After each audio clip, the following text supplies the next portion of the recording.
I know it is very difficult to be attentive in this session after eating curd, okay, especially curd. But I hope our speakers are well versed and well knowledgeable, and I'm very confirmed that you will be more attentive in during their lectures. And please, I know that you all are well literate and well educated persons, and so this is only a small request from my side. Kindly make your phone either on silent mode or switch off. It's up to you. Please. Our session will start within few minutes. Our resource person, speakers are about to come. So we are just waiting for him. And yes, ma'am, I know. But, sir, yes. Okay. So just within few minutes, ma'am, only.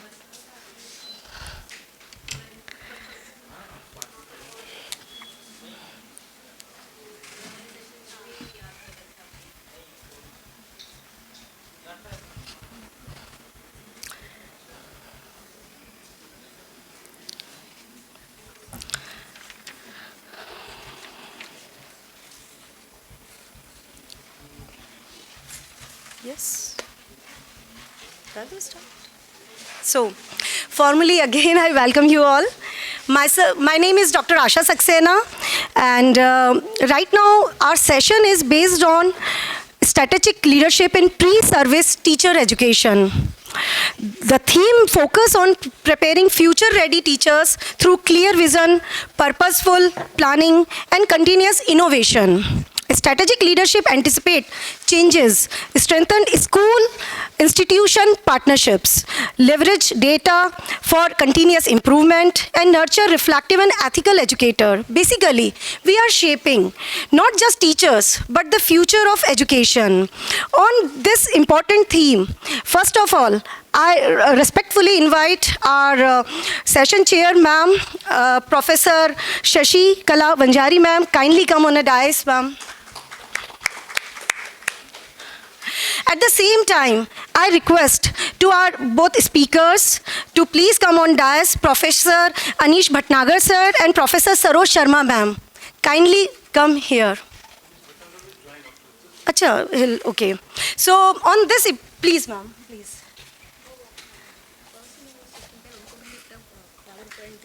Okay. So, ji, definitely, okay.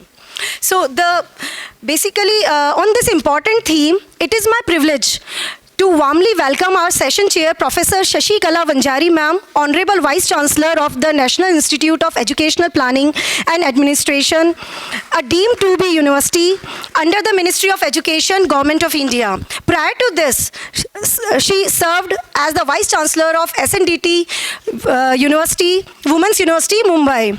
With over 35 years of distinguished experience in higher and school education, she has contributed immensely through teaching, research, academic leadership, and policy engagement. She chaired Syllabus cum Textbook Development Committee for National Curriculum Framework for the foundational stages. And she has delivered more than 250 academic lectures nationally and internationally. She was conferred with the rank of Honorary Colonel in NCC and was nominated a member of University Grant Commission in April 2024. Ma'am, we are truly honored to have you with us today. Now, I would like, moving further, it is again my privilege to introduce our speaker, Professor Saroj Sharma ma'am, Dean, Department of Education at Guru Govind Singh Indraprasth University. She served as a chairperson of National Institute of Open Schooling from 2020 to 24. Under her visionary leadership, the institute received prestigious King Sejong Literacy Prize in 2021 from UNESCO for promoting inclusive, technology-enabled learning for persons with disabilities. Professor Sharma has contributed actively in National Policy Initiative, Teaching Committee of National Council for Teacher Education and Ministry of Education. A prolific scholar, educationist, she is widely recognized for her work in inclusive education, Indian knowledge tradition, value-based education, ICT integration and curriculum reforms. Ma'am, thank you very much for accepting our request. Sir, Avnish Bhatnagar, sir. Okay, so shall we continue? Karadu? Okay, so right now I request Dr. Mamta Tawar from Shri Bhavani Niketan Mahila PG Mahavidyalaya to kindly felicitate our session chair, Professor Shashikala Vanjari ma'am.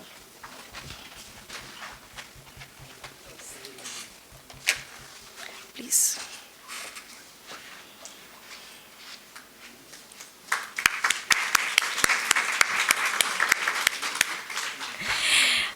Again, I request Dr. Mamta Tawar ma'am to kindly felicitate our speaker, Professor Saroj Sharma ma'am.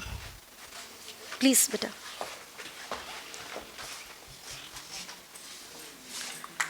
हाँ भी आएंगे बैठे कर दो या I welcome पहले felicitate okay Anish Bhatnagar sir. Now I request Dr. Mamta Tawar ma'am from Shri Bhavani Niketan kindly felicitate our speaker Shri Avnish Bhatnagar sir, please.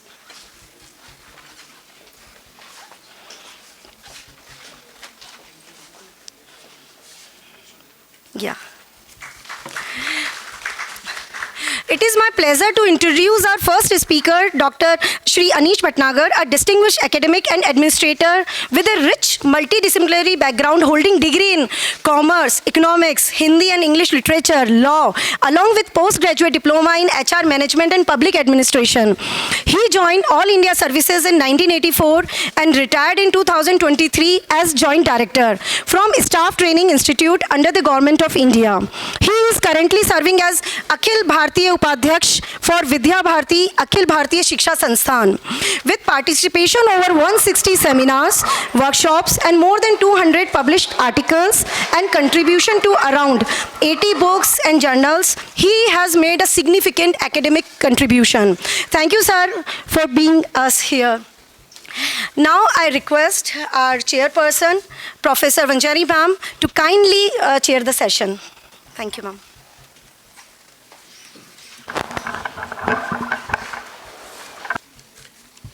आदरणीय वक्ता प्रोफेसर सरोज शर्मा तथा हमारे बंधु आदरणीय श्री अवनीश जी भटनागर, उपस्थित सभी मान्यवर, शिक्षा जगत में जो कार्यरत है ऐसे सभी को मैं सादर प्रणाम करती हूँ।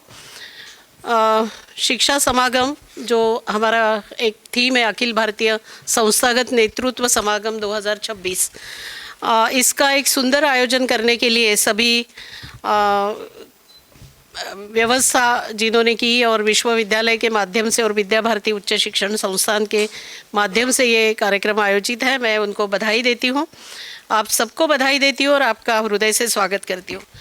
मित्रों, यहाँ उपस्थितों में काफ़ी डायनामिक लीडर्स भी बैठे हैं, तो मैं क्षमा भी मांगूंगी उनको कि शायद हो सकता है अपना अपना विचार होता है, मेरा विचार कहीं गलत हो तो मुझे सत्र के बाद आप मेरी गलतियाँ सुधारिए।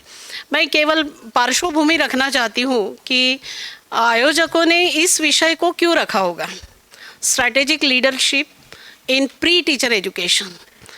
मुझे लगता है बहुत सही, इसलिए इसका सिग्निफिकेंस जो है वो मुझे लगता है कि हम देखते हैं ना कि हमारे घर को भी हम बार बार देखते हैं और सफाई करते हैं, और सफाई नहीं किए तो गंदगी बढ़ेगी, इसलिए अनावश्यक चीज़ें हम निकाल डालते हैं और आवश्यक चीज़ों को हम रखते हैं संभाल के। हमारे इंस्टीट्यूट का भी वैसा ही होता है कि इंस्टीट्यूट में भी हमको बहुत सारी चीज़ें संभाल के रखना है, आने वाले भविष्य को देखते हुए सुधार करना है और जो अनावश्यक है उसको निकालना है, और इसीलिए आयोजकों ने बहुत सोच के इस विषय को रखा होगा। बात आती है स्ट्रैटेजिक लीडरशिप यानी क्या, तो हमने पहला सत्र हमारे एनसीटी के अध्यक्ष महोदय का सुना तो बहुत सारी चीज़ें हमको क्लियर हो गई, बट ये स्ट्रैटेजिक एक एडजेक्टिव लगा है तो इसकी बात मैं रखना चाहती हूँ कि जिसको हम लोग हिंदी में ट्रांसलेट करते हैं तो रणनीतिक नेतृत्व बोलते हैं। तो हमें मालूम है कि सिंदूर ऑपरेशन हमारे रणनीतिक नेतृत्व की एक पहचान थी। ऐसे बहुत बार हम लोग ये स्ट्रैटेजिक लीडरशिप को अनुभव करते हैं, पर हम लोग जब एक कक्षा में बैठे हैं तो अध्यापक की भूमिका निभाते हैं, तो हमारा we confine our self to the class में भी हम नेतृत्व करते हैं और इसलिए उसको परिभाषित किया जाता है इंस्ट्रक्शनल लीडरशिप। पर जब क्लास के बाहर निकलते हैं तो पूरे संस्था का पर्यावरण, संस्था हमारे लिए बहुत आवश्यक होती है। यदि मैं मेरा मकसद केवल क्लासरूम तक सीमित रखूं तो मुझे लगता है मैं बहुत ही यानी कनिंग टाइप की व्यक्ति हूँ, या मैं बस अब मेरी सोच को एक मर्यादा में रखती हूँ और इसलिए उसको बाहर, कक्षा से बाहर निकल के संस्था के प्रति मैं जब सोचती हूँ तो मेरा नेतृत्व ऑटोमेटिकली दिखेगा और मैं यानी व्यक्ति उस पे काम करूँगी। आपने गत मास में सुना होगा, आदरणीय पंतप्रधान जी के साथ परीक्षा पे चर्चा कर रहे थे बच्चे, और एक बच्ची ने या बच्चे ने पूछ लिया कि भाई लीडरशिप क्या होती है, तो उन्होंने मजाक से भी कहा लीडर पूछा या नीडर पूछा। तो बच्चों ने कहा नहीं लीडर कैसे होते हैं, तो उन्होंने बहुत ही सिंपल शब्दों में कहा कि लीडर यानी एक तो ज़्यादा से ज़्यादा लोगों को अपनी बात कन्विंस कर सके, अपनी बात पहुंचा सके, और दूसरा उन्होंने कहा कि स्वच्छता होगी तो शुरुआत वो खुद करेगा और फिर दूसरों को ज्ञान पिलाएगा। कहने का मतलब ये है, तो इस दृष्टि को हम आत्मसात करके यदि आगे निकलते हैं तो स्ट्रैटेजिक लीडरशिप क्या होती है। देखिए, हमें बहुत सारी चीज़ें करना पड़ता है और हम जब हमारे क्लास से बाहर निकलेंगे तो ही हम संस्था के बारे में सोच सकेंगे। हमारा एक सेल्फिश विजन यदि रहता है कि भाई मेरे क्लास के बच्चे मेरिट में आए, मेरे क्लास के बच्चे अच्छे छात्र बने, अच्छे अध्यापक बने, केवल यहाँ तक मैं सीमित नहीं रहूँगी और मैं बाहर जाऊँगी यानी कक्षा के बाहर निकलूँगी और सोचने लगूँगी। कल का आने वाला, कल के जनरेशन का भविष्य हम बना रहे, और हम यानी कल में थोड़ा सा अलग मीनिंग निकलता है। If I am able to teach whatever available on yesterday, that will not fit for the coming future of the students। इसलिए मुझे भी चेंज करना है, व्यक्ति को भी, अध्यापक को भी चेंज करना है खुद को, और वो समय के अनुसार, परिस्थिति के अनुसार, पर्यावरण के अनुसार मुझे चेंज करना है। हमारी पूरी शिक्षा पद्धति, भारतीय शिक्षा पद्धति बात रखती है कि मनुष्य, प्राणी, वनस्पति और पर्यावरण, और उसके बाद भी हम सोचेंगे तो परमेष्टि की भी बात हम कहते हैं। इसका सही मिलन, सही समन्वय कहाँ आवश्यक है। हम किताबों का पाठ्यक्रम दिया हुआ पढ़ाना, वहाँ तक ही हमारी लीडरशिप मर्यादित रहेगी, उसके बाद भी हम सोचेंगे। और वो सोचना, समय के अनुसार सोचना, काल मर्यादा के अनुसार सोचना, किताबों से बाहर निकल के सोचना, ये हमारी स्ट्रैटेजिक लीडरशिप होती है। और अभी ऑर्गेनाइज़र ने, आयोजक ने हमें 3 बिंदु दिए हैं कि पहला बिंदु दिया है कि एंट्रेंस एंड एप्टीट्यूड टेस्ट, वो पहले वाले भाषण में भी आपने सुना होगा। दूसरा बिंदु है करिकुलम डिज़ाइन, और तीसरा बिंदु है school and university partnership between school and university. ये तीनों मुद्दों को हम लोग ध्यान में रखते हुए मेरे वक्ता जो है इस सत्र के, उनको मैं अनुरोध करूंगी कि be confine yourself to the points which are highlighted in the brochure and in the theme. इसी शब्दों के साथ मैं फिर से आपके साथ संवाद करूंगी ये दोनों वक्ताओं का प्रेजेंटेशन होने के बाद। धन्यवाद।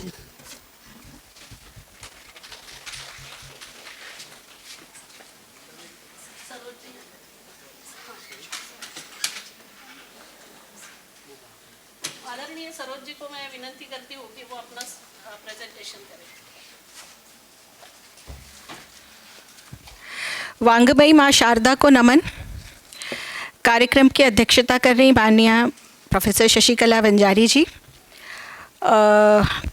आदरणीय अवनीश भटनागर जी, यहाँ सभा में अनेक विद्वज्जन मौजूद हैं और राष्ट्रीय अध्यापक शिक्षा परिषद का नेतृत्व कर रहे आदरणीय पंकज अरोड़ा जी, मुझे हर्षद पटेल जी यहाँ दिखाई दे रहे हैं, प्रबुद्ध लोग हैं, गजानन जी हैं, और सभी नाम मैं नहीं ले पा रही हूँ। आप सभी आज इस सभा में मौजूद हैं। आशा है हम अक्षरों की दुनिया में जीने वाले लोग कुछ अक्षरों की यथार्थता को सिद्ध करें और कुछ यहाँ से जो लेकर जाएं तो समाज में जो विद्या भारती उच्च शिक्षा संस्थान का वास्तविक उद्देश्य है उसको हम प्राप्त कर सकें।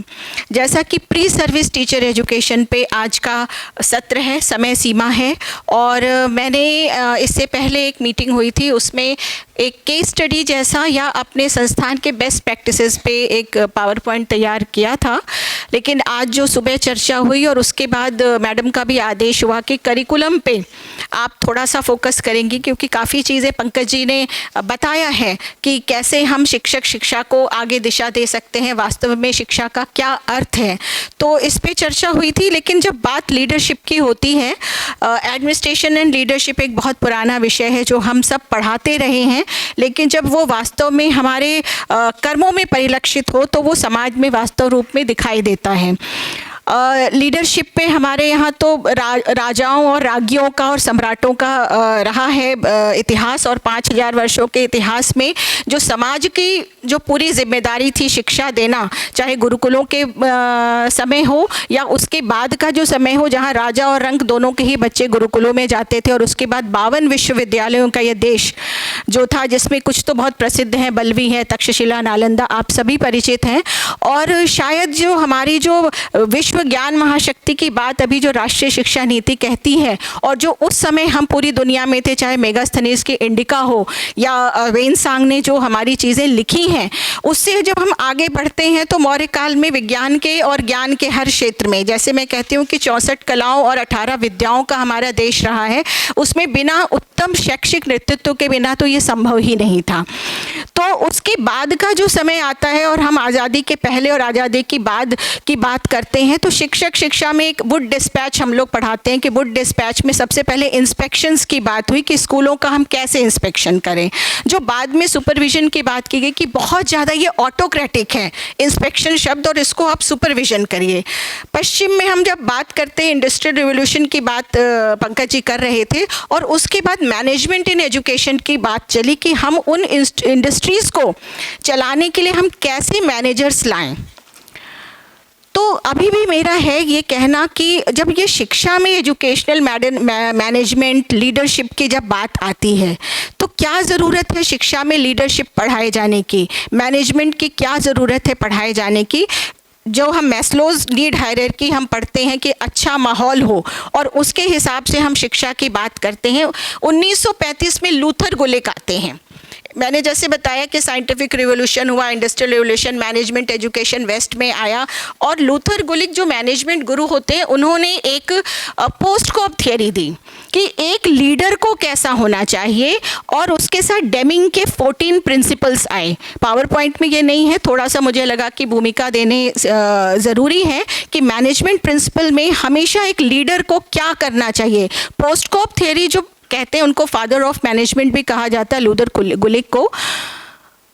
P for planning, O for organising, S for staffing, D for decision making, CO for coordination, R for recruitment and B for उन्होंने ब्यूरोक्रेसी कहा था। जो बाद में बहुत सारे मैनेजमेंट प्रिंसिपल्स आए तो B को उन्होंने बजटिंग का नाम दिया। तो ये जो ब्यूरोक्रेसी है, आज भी हम इसको समझ रहे हैं, इसके बिना काम नहीं चलता है। तो वो सारी चीज़ों का सामंजस्य। लूथर गुलिक से जब बात आगे बढ़ती है तो बहुत सारे एजुकेशन कमीशन आते हैं, और ख़ास तौर से कोठारी कमीशन के रिकमेंडेशंस के बाद एक तरफ जहाँ IT रिवॉल्यूशन होता है, एक तरफ जहाँ इंजीनियरिंग के कॉलेजेस होते हैं, मेडिकल कॉलेजेस खुलते हैं, पॉलीटेक्निक इंस्टीट्यूशंस की बाढ़ आ जाती है, और उसी समय जो हमारे संस्थान है, चाहे UGC हो, AICTE हो, NCERT हो, NCT, उसके 10-20 साल बाद इनका गठन होता है, और समाज में 10+2+3 का जो कॉन्सेप्ट आ जाता है। लंबे इंतज़ार के बाद, लगभग 34 वर्ष के इंतज़ार के बाद जब राष्ट्रीय शिक्षा नीति आती है, तो वो सस्टेनेबल डेवलपमेंट गोल जो है ना, क्वालिटी एजुकेशन, जो इसका 4th एजेंडा है, एक तरफ विश्व में वो बात हो रही है कि वर्ष 2030 तक हम उसको प्राप्त करेंगे, और दूसरी तरफ हमारी राष्ट्रीय शिक्षा नीति भारतीय परिवेश में जब बात कहती है कि access, equity, quality, skill development, and that to under the ambit of Bharat केंद्रित शिक्षा। और और यहाँ पे नेतृत्व की बहुत आवश्यकता पड़ती है, और नेतृत्व भी शायद शिक्षक शिक्षा एक ऐसा विषय है इस पॉलिसी डॉक्यूमेंट में जो स्कूल एजुकेशन में भी, जिसका चैप्टर 5 है, और चैप्टर 15 जो उच्च शिक्षा में भी है, जो कड़ी है, हम इसको एक कड़ी कहेंगे कि शिक्षक शिक्षा जो है हायर एजुकेशन और स्कूल एजुकेशन के बीच की कड़ी है, क्योंकि हम रहते तो विश्वविद्यालय में हैं, जो डिग्री है वो हम विश्वविद्यालय में देते हैं, डिप्लोमा और सर्टिफिकेट यू ऑल नो के SCRT के थ्रू होता है, लेकिन विश्वविद्यालयों में डिग्री दी जाती है और उसके बाद हम समाज में शिक्षकों को भेजते हैं। तो जो गुरुतर दायित्व है वो हमारे ऊपर है, because we are nurturing human race. और ये इंडस्ट्रियल रिवॉल्यूशन और उन मैनेजर से हम अलग हैं जो कक्षा में हमें कहा जाता है teacher is a leader, teacher is a manager, तो हम उससे डिफरेंट हैं क्योंकि हम ह्यूमन रेस नर्चर कर रहे हैं। अब शिक्षक 5+3+2 के लिए जो हम शिक्षक तैयार करते थे, अब हमें शिक्षक तैयार करना है 5+3+3+4। ये जो बाद वाला 4 है, वो जो कंपोनेंट है बाद वाला 4, सीनियर सेकेंडरी शब्द अब हटने वाला है, अब वो सेकेंडरी में ही आ गया है। इंटीग्रेटेड टीचर एजुकेशन प्रोग्राम बहुत तेज़ी से अपनी पॉपुलैरिटी ले रहा है, क्योंकि ये जो कॉन्सेप्ट था ना कि जो कुछ नहीं बनता है वो टीचर बनता है। आपने MBA कर लिया, आप इंजीनियरिंग में नहीं हुआ है, उसमें नहीं हुआ, आप लंबी लंबी डिग्रियां ले रहे हैं, उसके बाद चलिए कुछ नहीं तो हम टीचर बन जाते हैं। शायद एक बहुत सोचा समझा ये इनिशिएटिव था सरकार का, और राष्ट्रीय शिक्षा नीति में कस्तूरी रंगन जी और उनके जब भी सभी आदरणीय थे, उन्होंने जो दिया था उसमें ये था कि आप शिक्षक बनिए और वो क्वालिटी एजुकेशन जो सस्टेनेबल डेवलपमेंट गोल का क्वालिटी एजुकेशन 4th एजेंडा है, उसको हम प्राप्त करते हैं। अब हमें शिक्षक 4 तरीके के तैयार करने हैं। बहुत मंथन हुआ, इंटीग्रेटेड टीचर एजुकेशन प्रोग्राम आया, और इस मंथन के बाद UGC, NCTE और हम जैसे विश्वविद्यालयों को देखने वाले लोग जो ग्रास रूट लेवल पे हम शिक्षक शिक्षा को उतार रहे हैं, इन तीनों के बीच का सामंजस्य कैसे हो, कैसे किया जाए, ये एक महत्वपूर्ण प्रश्न है। जैसे कि पहले भी कहा गया कि पॉलिसी तो बहुत अच्छी होती है, इम्प्लीमेंटेशन में सबसे ज़्यादा लैकुना होता है। इम्प्लीमेंटेशन में आपने गड़बड़ियाँ की तो वो सारी पॉलिसी धरी रह जाएंगी। तो उस पॉलिसी में जब इंटीग्रेटेड टीचर एजुकेशन प्रोग्राम आता है और इसको जब फिट करना है, इजी एग्जिट और इजी एंट्री वाला जो UGC का है कि मल्टीपल एंट्री और मल्टीपल एग्जिट, तो टीचर एजुकेशन को कैसे करें, एक बड़ा विचारणीय प्रश्न था। और उसमें भी ये चारों लेवल के लिए हमें लेना है। विश्वविद्यालय में तो ज़्यादा इशू नहीं है, 4 ईयर अंडर ग्रेजुएट प्रोग्राम आपने कर दिया और उसके बाद 3 साल के बाद या 1 साल के बाद आपने जो डिप्लोमा की बात हुई है 2 साल के बाद, उसके बाद आप 3 साल के बाद उनको भेज देते हैं, बाद में रिसर्च और का कंपोनेंट 4th ईयर में ऑनर्स देते हैं। मगर शिक्षक शिक्षा एक बड़ा ही कॉम्प्लिकेटेड विषय है, क्योंकि इंटरडिसिप्लिनरी अप्रोच तो इसमें पहले से ही था। हम फिज़िक्स के टीचर तैयार करते थे, हम कॉमर्स के टीचर करवाते थे, हम भाषा के टीचर तैयार करवाते थे, मगर जो ये अब आ गया है मल्टीपल एंट्री मल्टीपल एग्जिट, एक चर्चा अभी चल रही थी कुछ वर्षों पहले, कुछ महीनों पहले, कि IIT ने भी टीचर एजुकेशन प्रोग्राम शुरू किया है। तो IIT में 3 साल के बाद BSc की डिग्री मिल जाएगी उसको, तो क्या वो 4था साल ITEP करना चाहेगा, क्योंकि IIT की डिग्री अपने आप में बहुत महत्वपूर्ण है। तो इस पे भी एक चर्चा चली। तो इन सारी चीज़ों को देखते हुए, और हमारे यहाँ भी बहुत मंथन हुआ, NCT में भी जो सजेस्टिव करिकुलम हमारे पास आया, वो सबको देख के गुरु गोविंद सिंह इंद्रप्रस्थ विश्वविद्यालय का मैं यहाँ प्रतिनिधित्व कर रही हूँ, और जैसा कि बोला गया था कि तीनों ही करिकुलम पार्ट को भी मैं इसमें कवर करूँ, तो समय सीमा है, मैं कोशिश करूंगी कि इसको स्लाइड के द्वारा अपनी बात को रखूं कि कैसे हमने किया।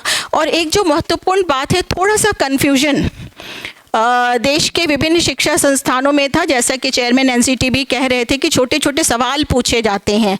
तो उसमें ये था कि बहुत पहले जब ITEP जिन इंस्टीट्यूशंस ने खोला, तो उनके साथ ये था कि बाहर दूसरे विषय वाले जो थे, दूसरे डिपार्टमेंट वाले, थोड़ा सा इनहिबिशन था कि शिक्षा शास्त्र के हैं, ये हमारे अननेसेसरी वर्कलोड बढ़ाएंगे।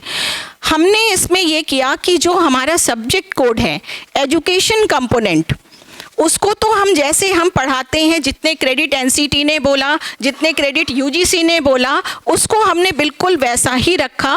और जो हमारे दूसरे विषय हैं, हमने कोर्स कोड लिए उन विषयों के, जैसे हिंदी का विषय है या अंग्रेज़ी है या हिस्ट्री है या ज्योग्राफी है, जो भी कोर्स कोड है हमने पूरा का पूरा सिलेबस जो डिपार्टमेंट है, जैसे हिस्ट्री डिपार्टमेंट है हमारा, सोशल साइंसेस का डिपार्टमेंट में हिस्ट्री भी है, पॉल साइंस का जो है, या दूसरे जो विषय हैं हिंदी में, अंग्रेज़ी में, हमने पूरा का पूरा उनका सिलेबस अपने में कोऑप्ट कर लिया। अडेप्टेशन हुआ, whole syllabus of that department of that particular subject was adapted in education department. और जो हमारा एजुकेशन कंपोनेंट है उसको हमने जितना मिनिमम एनसीटी कह रही थी हमने मैक्सिमम रखा, क्योंकि एनसीटी या यूजीसी कहते हैं मिनिमम तो क्रेडिट्स आप करिए, मैक्सिमम थोड़ा आप ज़्यादा दे सकते हैं। इस बात को करते हुए मैं थोड़ा सा आगे बढ़ूंगी इसमें और जल्दी ही कोशिश करूंगी कि समाप्त करूं। ये strategic leadership pre service teacher education, देखिए टीचर एजुकेशन मेरे ख्याल से ज़्यादातर लोग यहाँ टीचर एजुकेशन के ही हैं, तो इन सर्विस और प्री सर्विस दो कंपोनेंट है। इन सर्विस जो जॉब में हैं उनके लिए जैसे इग्नू करवाता है और दूसरे एक दो और इंस्टीट्यूशंस हैं, एससीईआरटी दिल्ली भी करवाता है जो हमसे एफिलेटेड है आईपी यूनिवर्सिटी से। प्री सर्विस है, प्री सर्विस के भी 3 पार्ट हैं। जैसे अभी की स्थिति में जो है एससीईआरटी डिप्लोमा और करवा रही है, ईटी और ECC early childhood care education, जो फाउंडेशनल स्टेज अब कहते हैं, उसके टीचर करिकुलम जो है, एक बहुत अच्छी बात जो आईटेप में हुई है, मैं आप सभी का इसमें ध्यान आकर्षित करना चाहूँगी कि पहले अलग अलग आइसोलेशन में ये कोर्सेज थे। Early childhood care education, ETE elementary teacher education, basic तो अब नहीं है, मिडिल स्कूल का भी जो था बेसिक शिक्षा एजुकेशन का यूपी और कुछ और राज्यों में था। और उसके बाद 2 साल का बीएड 1 साल का बीएड हमने तो किया, बाद में 2 साल जस्टिस वर्मा कमेटी के बाद आया था। तो उसमें 10वीं और 12वीं के लिए जो टीजीटी और पीजीटी थे, उनके लिए आमतौर पे अभी भी जो बीएड प्रोग्राम है उसकी जो संकल्पना लोग करते हैं तो ये करते हैं कि ये टीजीटी और पीजीटी करवाते हैं। मगर अब का जो आगे का आईटेप के बाद का समय आएगा उसमें आपको एक ही कोर्स में फाउंडेशनल स्टेज का भी टीचर मिल जाएगा, आपको मिडिल स्टेज का भी टीचर मिल जाएगा और उसके साथ साथ सेकेंडरी स्टेज का भी टीचर मिल जाएगा, क्योंकि सीनियर सेकेंडरी वर्ड अब खत्म होने वाला है। सिर्फ 9वीं 10वीं 11वीं 12वीं में सेकेंडरी टीचर होगा। और जो ग्रेजुएशन है that will be the minimum eligibility criteria for any teacher. और शायद डिग्री के लिए तभी यूनिवर्सिटीज़ की स्थापना है और शायद एनसीटी का जो विलय हो रहा है हायर एजुकेशन डिपार्टमेंट में, उसके पीछे भी यही कॉन्सेप्ट है कि 20-30 के बाद सभी टीचर की एलिजिबिलिटी ग्रेजुएशन होगी। खैर ये तो प्रक्रिया की बात है, मैं इसमें आगे बढ़ने को बोलूँगी आपको। Please share next slide. हमारे साथ ये चैलेंज था कि हम इसको एनसीटी, यूजीसी और जीजीएसआईपी यूनिवर्सिटी नॉर्म्स के अकॉर्डिंग करें। यूजीसी ने कहा था कि आप एक मेजर सब्जेक्ट लेंगे और एक माइनर लेंगे, तो पहले जो सिलेबस था वो एक मेजर और एक माइनर पे ही था और यूजीसी के क्रेडिट के हिसाब से हमने किया था। बाद में एनसीटी की तरफ से नोटिफिकेशन आया कि 2 मेजर सब्जेक्ट्स आप लीजिए, क्योंकि एक टेक्निकल प्रॉब्लम ये है कि हमारा नेचर ही अलग है टीचर एजुकेशन का। केंद्रीय विद्यालय और दूसरे जो संस्थान हैं या कुछ दूसरे स्टेट बोर्ड हैं, वो जो टीचर्स लेते हैं वो 2 विषयों में भी लेते हैं। जो टीजीटी बने 2 विषयों में उनका क्राइटेरिया होता है, तो उसके लिए हमें फिर 2 मेजर करना पड़ा इंटरडिसिप्लिनरी अप्रोच के लिए। तो हमने इस अलाइनमेंट में ध्यान रखा कि हम अपनी यूनिवर्सिटी का स्ट्रक्चर, एनसीटी ने जो हमें रिकमेंड किया है और जो पूरा का पूरा यूजीसी के एम्बिट में आ रहा है, वी ट्राइड। और नेक्स्ट स्लाइड। एनसीटी के जो काम है आप इसमें देखिए, टीचर एजुकेशन नॉर्म्स ज़्यादा बताने की ज़रूरत नहीं है, बहुत अच्छे से पंकज जी ने बताया है। UGC curriculum framework, flexibility, choice based credit system, ये सब हमें ध्यान में रखना पड़ा। अलाइनमेंट, लर्निंग आउटकम जो है, ग्रेजुएट एट्रीब्यूट्स है, ये हमें ध्यान में रखना पड़ा। और research and quality culture, research का जो कंपोनेंट है वो 4th ईयर में हम रखें लास्ट सेमेस्टर में रखें या हम थर्ड ईयर में रखें जब स्टूडेंट बाहर जाएगा, ये भी हमारे लिए एक प्रश्न था। तो हमने उस पर भी काम किया, प्रोजेक्ट केस स्टडीज़ हमने दिए। और उसके बाद GGSIP यूनिवर्सिटी में एक ये था कि पहले से कुछ कोर्सेज चल रहे थे और वो UGC को फॉलो कर रहे थे, एक मेजर और एक माइनर। और हमें क्योंकि NCT को भी मानना था, तो हम सारी चीज़ों को बैठ के और बहुत चर्चा करके हमने इन तीनों के ही बीच का रास्ता अपनाया। तो हमारे इस तरीके से हुए कि 2 मेजर भी हमारे हो जा रहे हैं, एजुकेशन कंपोनेंट भी हो जा रहा है और UGC के जो क्रेडिट्स हैं वो भी हो जा रहे हैं।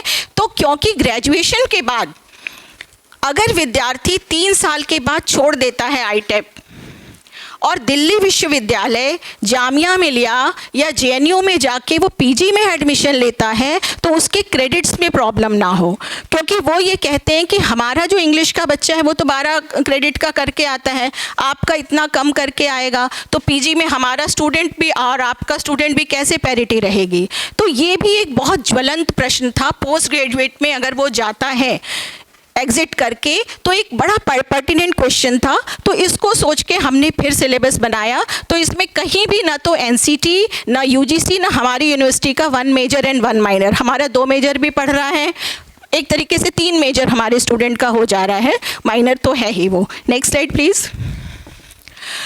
Y ITEP needed strategic leadership पे जैसे बात हुई है, काफ़ी लीडर्स यहाँ पे हैं, बाद में भी बोलेंगे। तो लीडरशिप इसलिए ज़रूरी है कि ग्रास रूट लेवल पे आप कक्षा का जो टीचर है, कोठारी कमीशन की भी बात हुई कि कोठारी जी कहते थे कि छात्रों का भविष्य कक्षा में शिक्षक निर्माण कर रहा है।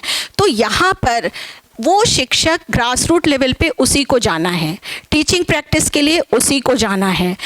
हम ऊपर से नियम तो बना देंगे, मगर बाहर जाकर हमारे यहाँ बहुत सारी समस्याएं हैं।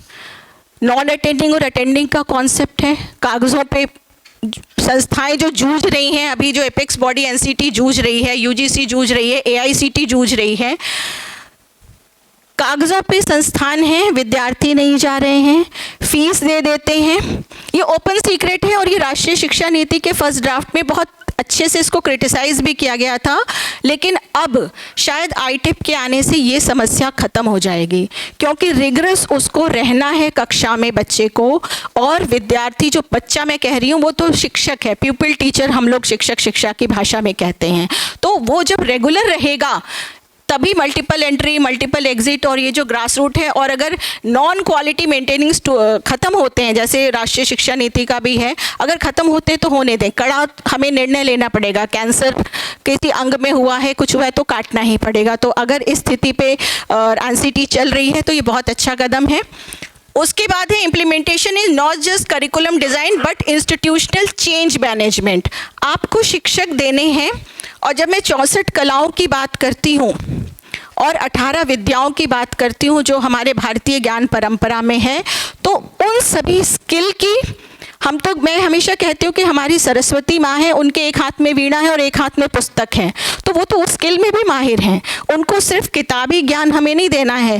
तैत्तिरीय उपनिषद में बहुत अच्छे से कहा गया कि कला विहीन जो मनुष्य है, उपनिषदों में कहा गया है कि वो तो पशु के समान है। तो हमें शिक्षक जो है, जो स्किल की बात कर रहा है नेशनल एजुकेशन पॉलिसी, कि हम स्किल्ड टीचर लाएं। तो स्किल्ड टीचर सिर्फ ब्लूम टेक्सोनॉमी वाला नहीं होगा, जिसको एक्सियोलॉजी है, इसके क्वेश्चन बनाने हो, कोग्निटिव, अफेक्टिव और साइकोमोटर के कॉग्निटिव के क्वेश्चन बनाने हो, उनको उस स्किल में भी माहिर होना पड़ेगा। उसको क्या रिसर्च समाज के लिए है वो भी आना पड़ेगा, और इसके लिए क्या टीचर की क्वालिफिकेशन है, क्या स्किल वो होन करे, ये सारी चीज़ें। तो वैल्यू एडेड कोर्सेज भी इसमें हैं।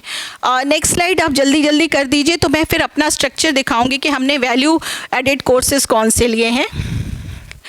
ये इंस्टीट्यूशनल स्ट्रक्चर, अगर लीडरशिप की बात करी जाए तो एक डिपार्टमेंट को, क्योंकि मैं देख रही हूँ, but it is under the ambit of university norms. तो स्टीयरिंग कमेटी है, प्रोग्राम इम्प्लीमेंटेशन कमेटी है, करिकुलम एंड असेसमेंट कमेटी है, जिसका मैडम कह रही थी कि बहुत ज़रूरी है। करिकुलम अच्छा होगा तभी उस हिसाब से फिर बाकी, चाहे रिक्रूटमेंट रूल बने या फिर बाकी हो उसमें। Practicum and school partnership committee, quality assurance mechanism, decision timeline. कई यूनिवर्सिटीज़ में अभी भी 3-3 साल तक एग्ज़ाम नहीं होते हैं। रिज़ल्ट देर से चल रहा है। हम दिल्ली में या कुछ यूनिवर्सिटीज़ की ही बात हम ना करें, बाकी आप रिमोट में काफ़ी ऐसा है जो सेशन लेट चलता है, तो वो क्वालिटी कैसे आएगी? और अगर उसने लेट किया तो वो बाकी इजी एंट्री और इजी एग्जिट में जो मल्टीपल एंट्री मल्टीपल एग्जिट है कैसे एडमिशन लेगा? This is one question. Next slide. Integrated curriculum across years, semester system है हमारे यहाँ। 1 साल में 2 सेमेस्टर, 4 साल में अगर करता है तो 8 सेमेस्टर। करिकुलम पढ़ाना, एग्ज़ाम लेना, और जो यूनिवर्सिटीज़ का अभी है कि काउंसलिंग ही 2-2 ढाई-ढाई महीने चलती है। उस 2-2 ढाई-ढाई महीने जब फर्स्ट काउंसलिंग सेकेंड काउंसलिंग के बाद स्टूडेंट्स आते हैं, और आईटेप आज का हॉट केक है, सारे के सारे कोर्सेज सीट्स इतनी तेज़ी से भरते हैं। और उसके बाद एक जो थोड़ा सा चिंतनीय प्रश्न है, आप सभी यहाँ अगर टीचर एजुकेशन के हैं तो आप कोरिलेट कर पाएंगे, एमएड के एडमिशन में एक डिक्लाइन दिख रहा है। क्यों डिक्लाइन दिख रहा है? क्योंकि लोगों को ये लग रहा है कि आईटेप के बाद तो नेट का भी एग्ज़ाम दे देगा वो, आईटेप के बाद वो जब असिस्टेंट प्रोफेसर बन जाएगा नेट का एग्ज़ाम देके, तो एमएड क्यों करेगा? तो थोड़ा सा इसमें हमें क्लैरिफिकेशन की ज़रूरत है कि आईटेप का जो 4th ईयर है वो रिसर्च कंपोनेंट को देता है, और उसके बाद वो पीएचडी भी अगर कर लेता है तो where is MEd standing? This is a very big question, because हमारी यूनिवर्सिटी में आज तक कभी भी कोई सीट खाली नहीं गई थी एमएड के लिए, और जिसे कहते हैं मार धाड़ होना कि आईपी यूनिवर्सिटी में एडमिशन ले रहे और इतनी ज़्यादा फीस है उसके बावजूद सीट भरती थी। तो इस बार being a government premier university of Delhi, हमारे यहाँ आईटेप में डिक्लाइन एमएड में डिक्लाइन हुआ है। तो शायद इसके भविष्य पे भी हमें चर्चा की जानी चाहिए कि आगे एमएड का भविष्य क्या होगा। जैसे मैंने कहा कि आईआईटी से 3rd ईयर के बाद वो बीएससी डिग्री लेके चला जाता है, तो आईआईटी में 4th ईयर में क्या करेगा वो? This is also one question. उसके बाद है integrated curriculum across years outcome based course design, ये हमने बनाया है, जो हमें एनसीटी ने दिया है। बहुत वेल थॉट एनसीटी का सिलेबस है, हमने एज इट इज़ उसको लिया है, हमने यूनिवर्सिटी के कोर्स कोड दिए हैं, और उसमें वैल्यू एडेड कोर्सेज का जो 30% हमें है वो हमने उसमें दिया है। और उसके बाद अलाइनमेंट विथ यूनिवर्सिटी क्रेडिट, जैसा मैंने कहा कि इवैल्यूएशन फ्रेमवर्क वो हमने किया है। एक जो इवैल्यूएशन में महत्वपूर्ण प्रश्न है जो हम सभी को सोचना पड़ेगा, समय मैडम मुझे बता दीजिएगा जब करना होगा जी। इवैल्यूएशन में एक प्रश्न आया कि एजुकेशन के कोर्स कोड तो आप देंगी, और इंग्लिश और जो संस्कृत है या ह्यूमैनिटीज़ एंड सोशल साइंसेज में भाषाएं पढ़ाई जाती हैं, उन सब्जेक्ट का कोर्स कोड उन्हीं के इवैल्यूएटर रहेंगे, उन्हीं का क्वेश्चन पेपर रहेगा। सब कुछ हम कोर्स कोड ले रहे हैं, सिलेबस ले रहे हैं, इवैल्यूएटर ले रहे हैं, बोर्ड ऑफ स्टडीज़ से उनका जो करिकुलम है वो अप्रूव हुआ है। उसके बाद चाहे हिस्ट्री हो, लिबरल आर्ट्स डिपार्टमेंट में पॉल साइंस हो, जो दूसरे सब्जेक्ट्स हैं उसका कोर्स कोड उस पॉल साइंस का हम ले रहे हैं। तो जो बाद में आईटेप का सर्टिफिकेट बनेगा, क्योंकि अभी ये 3रा साल है, 4थे साल में जब हम सर्टिफिकेट देंगे तो हम सभी में जो आप सब यहाँ बैठे हुए हैं, मेरी यूनिवर्सिटी और आपकी यूनिवर्सिटी के सर्टिफिकेशन में जो डिग्री मिलेगी उसमें पैरिटी होनी चाहिए। ये एक बहुत महत्वपूर्ण प्रश्न है, क्योंकि हमने कोर्स कोड तो उनका दिया है डिसिप्लिनरी सब्जेक्ट में, और हमारा एजुकेशन कंपोनेंट का हमारा कोर्स कोड है, तो बाद में हम तो डिग्री दे देंगे। आईपी यूनिवर्सिटी ने तो multiple entry, multiple exit, course code, ये सारी चीज़ें शुरू कर दी हैं। थोड़ा सा शुरू में उन लोगों में ये विभाग की एजुकेशन के बच्चे हमारी आते हैं, तो हमारे यहाँ तो वैसे ही स्ट्रेंथ है, हम क्या करें? तो हमने डीन्स को परस्यू किया, और एक सेक्शन के बजाय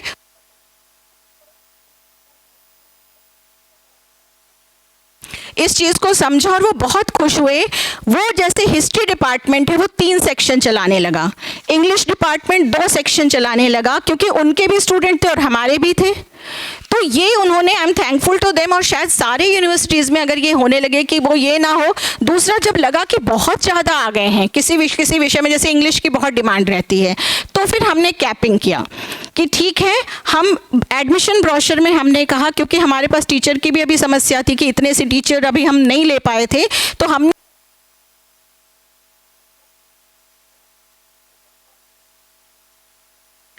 इंग्लिश होगा, ये सारे सब्जेक्ट्स होंगे। और हमने दुनिया भर का बुके नहीं दिया, जो बहुत सारे सब्जेक्ट्स हैं और जिसके हमारे पास टीचर थे, डिपार्टमेंट था, हमने एडमिशन ब्रोशर में लिखा कि इन्हीं 5 सब्जेक्ट के हम आईटेप में ये सब्जेक्ट देंगे। और उसके बाद फिर उन डिपार्टमेंट्स ने उसमें कैपिंग कर दी कि हमारे उनके अगर 50 हैं और आईटेप को मिलाया तो उन्होंने कहा कि 100 से ज़्यादा हम इंग्लिश में नहीं देंगे या 150 से ज़्यादा हम इकोनॉमिक्स में नहीं देंगे। इस तरीके की चीज़ें हुई तो बड़ा ही साझा, और क्योंकि सभी के लिए नेशनल एजुकेशन पॉलिसी इम्प्लीमेंट करना एक बहुत ही एक उत्साह भी सभी में है, तो विरोध कहीं से नहीं आया। सभी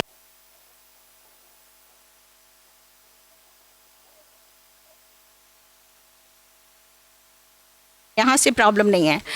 तो बस डिग्री की जो समस्या है वो बस मैं चाहती हूँ कि पूरे देश के विश्वविद्यालयों में एक पैरिटी हो। हमारी यूनिवर्सिटी में सभी में ये इवैल्यूएशन है। थोड़ा सा करिकुलम को मैंने टच किया था, लीडरशिप पे किया था।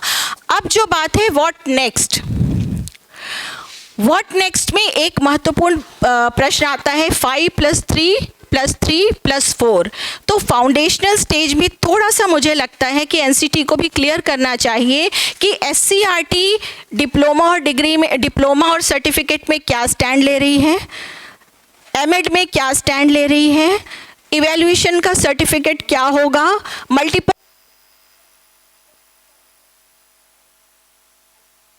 जो दूसरे डिपार्टमेंट कहते हैं कि हमारा तो इतने क्रेडिट का है और हमारा पीजी में जाएगा और आपका बच्चा पीजी में जाएगा तो आपके स्टूडेंट के कम रहेंगे। तो ये पूरे देश में अगर एक विषय पे पैरिटी आ जाए तो मुझे लगता है इससे बढ़ के कोर्स कुछ भी नहीं होगा। और एनीवे आईटेप को पढ़ाने वाले टीचर्स तो हमें चाहिए ही, तो एमएड की जो महत्ता है वो भी बनी रहनी चाहिए। भारत केंद्रित शिक्षा पे एनसीटी की जो गाइडलाइन थी, एनसीटी का जो कोर्स करिकुलम था, बहुत स्ट्रांगली उस पर पूरे के पूरे भी हमने किया। और भारत केंद्रित शिक्षा में हमने पूरा का पूरा, हमें उपनिषद और ऐत्रेय ब्राह्मण और तैत्रेय ब्राह्मण और वेद पुराण टीचर को नहीं पढ़ाना है। टीचर को ये होना चाहिए कि कैसे इंटीग्रेट करें। गजानन जी सुन रहे होंगे कि जो इंटीग्रेशन है, गजानन जी आप ही के लिए कह रही हूँ, जो इंटीग्रेशन है, अभी मैंने आपको पुस्तक भी दी थी, हमारे टीचर्स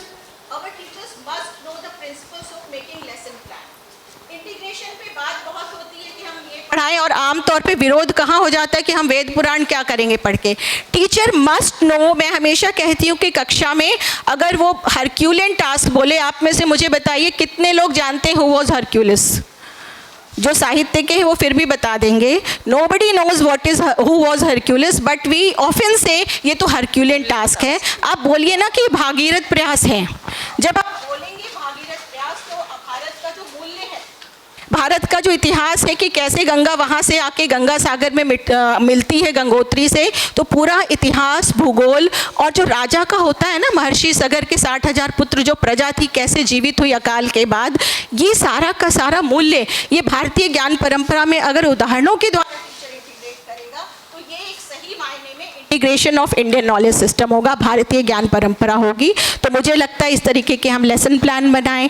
आईटेप पे ज़्यादा से ज़्यादा लेसन प्लान, क्या प्रोजेक्ट्स होने चाहिए, क्या केस स्टडीज़ होनी चाहिए, and what kind of researches are needed in to चाहिए। और कुछ गलती हो तो मुझे क्षमा करिए, समय सीमा थी, कोशिश की मैंने कंपोनेंट्स को लेने की। बहुत बहुत धन्यवाद। Thank you professor Saroj ji. एक अच्छा प्रस्तुतिकरण इन्होंने किया है, strategic leadership with case study. IP university में डिपार्टमेंट की हेड है और डीन है, तो अपना प्रोग्राम अलाइन करके एनईपी को भी रखा, एनसीटी के जो नॉर्म्स है उसको भी रखा, but whatever changes they would like to incorporate in their syllabus according to the need. तो ये करना एक लीडरशिप होती है। क्लास के बाहर निकल के हम हमारे इंस्टीट्यूशनल विजन को देखें और कॉम्प्रिहेंसिव प्लान बनाए और रेगुलेशन को रखते हुए बहुत सुंदर प्रस्तुतिकरण किया है। आपको बहुत बहुत धन्यवाद। कुछ पॉइंट्स हम बाद में उसकी चर्चा करेंगे। मैं अभी अनुरोध करती हूँ आदरणीय श्री अवनीश भटनागर जी, वो भी अपना विषय रखें। सीमित समय 20 मिनट दिए जाएंगे। आपको तो समय की मर्यादा नहीं देना चाहिए, फिर भी हाँ हाँ, थैंक यू।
इस सत्र की अध्यक्षता कर रही आदरणीय प्रोफेसर शशिकला बंजारी जी, मेरी पूर्व वक्ता आदरणीय बहन सरोज जी और इस सभागार में उपस्थित सभी सम्माननीय विद्वज्जन और बहनें।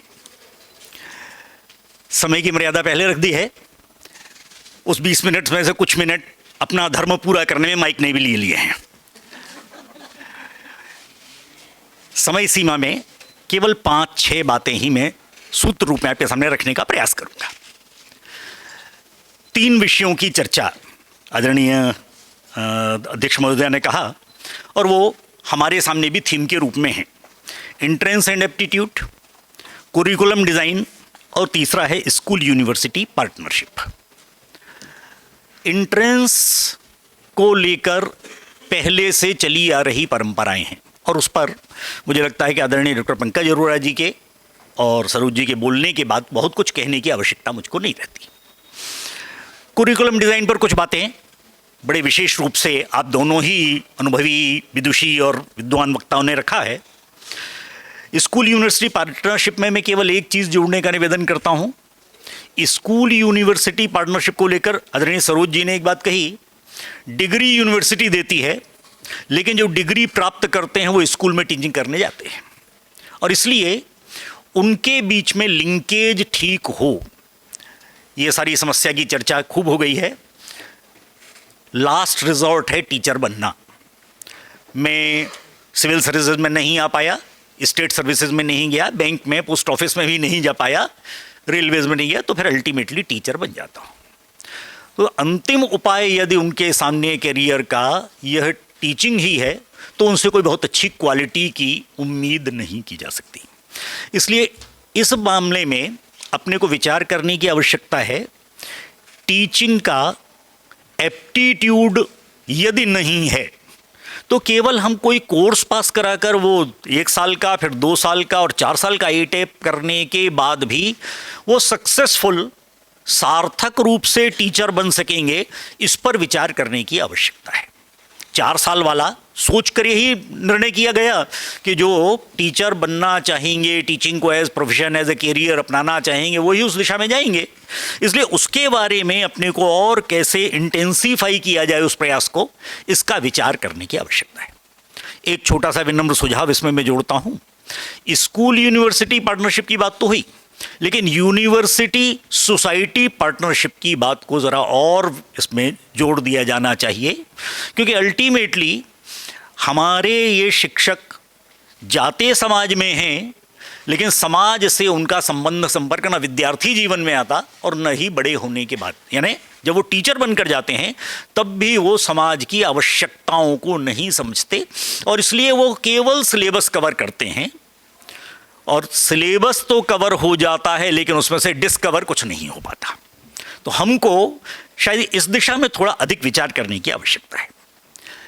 हमने टेस्ट कर लिया, नॉलेज का टेस्ट हो गया, उनकी सिलेक्शन प्रोसेस में हमको मालूम है उनको ये मिनिमम एलिजिबिलिटी कंडीशंस हैं फुलफिल करनी हैं, उसके बेस पर उनका सिलेक्शन होता है। हमने जो भी तरीका अपनाया हुआ है, रिटन क्वालिफाई करना है, इंटरव्यू होना है, बाकी सारी चीज़ें, इस सब के बाद हमें जो बताने की आवश्यकता है टीचर्स ट्रेनिंग में, वह है उनको व्यावहारिक जगत में काम करना सीखना।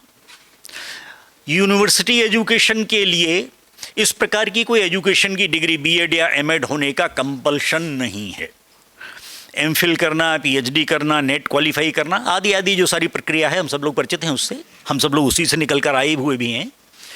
परंतु उसमें से अच्छे विद्यार्थी रहे हैं, बहुत अच्छा स्कोर किया है, यूनिवर्सिटी में पोजीशंस लाए हैं, फिर भी अच्छे टीचर होने के लिए जो मूलभूत आवश्यकता है वो फुलफिल कर पा रहे हैं क्या, ये विचार करने का दूसरा पक्ष है। अच्छा टीचर होना इस बात पर बहुत कुछ निर्भर नहीं करता कि वो अच्छे विद्यार्थी भी थे। उनके अपने स्टूडेंट अच्छा होने पर कोई शक नहीं किया जाना चाहिए, उसको हमने टेस्ट कर लिया है तभी उनका सिलेक्शन हुआ है। परंतु अच्छे टीचर बनाने के लिए उनको कुछ बातें उनके सिलेबस में, कुरिकुलम में जोड़ने की आवश्यकता है। सब सुनसुनाए शब्द हैं, मैं केवल शब्द शब्द बोल रहा हूं, उनको व्याख्या करने की आवश्यकता नहीं है। कंटेंट क्या है उनके सब्जेक्ट का और कंसेप्ट्स क्या है उनके सब्जेक्ट के, ये उनको स्पष्टता है क्या? बहुत बार वो स्वयं अपनी परीक्षा तो उन्होंने शायद वो 20 क्वेश्चन 30 क्वेश्चन वाली जो सीरीज आती है उसे पढ़कर पास कर ली, बेसिक कंसेप्ट्स उनको नहीं मालूम है। उन बेसिक कंसेप्ट्स के बिना वो कंटेंट के साथ जस्टिफिकेशन नहीं कर पाते हैं। वह भी उतना ही बताते हैं, देखो इसको छोड़ दो, ये एग्जाम में नहीं आता है। वो इसलिए बताते हैं क्योंकि उनको खुद ही नहीं मालूम कि ये कंसेप्ट क्या है। इसलिए उनकी अपनी कमजोरी को हम अगली जनरेशन तक ट्रांसमिट न होने दें, इसके लिए क्या करना, ये एक चैलेंजिंग जॉब है टीचर्स ट्रेनिंग के लिए, टीचर्स टीचिंग के लिए। चैप्टर 5 और 15 बात तो बहुत अच्छी कर रही है एनईपी की। चैप्टर 15 तो पूरी तरह से इसी बारे में बात करता है, लेकिन उन सिद्धांत की बातों को व्यवहार में लाने के लिए जिन बातों की आवश्यकता है वो थोड़ा चिंता करने की बात है अपने लिए। वाई टू टीच, ये व्हाट टू टीच से ज्यादा आवश्यक है उन्हें जानना।